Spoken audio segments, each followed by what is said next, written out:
ত্রয়োদশ জাতীয় সংসদ নির্বাচনে লক্ষ্মীপুর ৪ রামগতি ও কমলনগর আসনে বাংলাদেশ জাতীয়তাবাদী দল বিএনপির প্রার্থী আশরাফ উদ্দিন নিজান বেসরকারিভাবে নির্বাচিত হয়েছেন।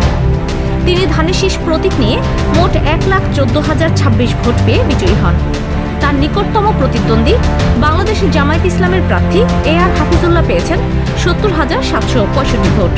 ফলে দুই প্রার্থীর মধ্যে ভোটের ব্যবধান দাঁড়িয়েছে ৪৩,২৬১ ভোট। ফলাফল ঘোষণার পর বিএনপির নেতাকর্মীদের মধ্যে আনন্দ উচ্ছ্বাস দেখা যায়। বিভিন্ন স্থানে মিষ্টি বিতরণ ও আনন্দ মিছিল করেন তারা। অন্যদিকে জামায়াতের প্রার্থী ও নেতাকর্মীরা ফলাফল মেনে নিয়ে ভবিষ্যতে সাংগঠনিক কার্যক্রম আরও জোরদারের ঘোষণা দিয়েছেন। রিটার্নিং কর্মকর্তার কার্যালয় থেকে বেসরকারিভাবে এই ফলাফল ঘোষণা করা হয়েছে। সংশ্লিষ্ট সূত্রে জানা গেছে, এলাকায় শান্তিপূর্ণ পরিবেশে ভোট গ্রহণ সম্পন্ন হয়েছে।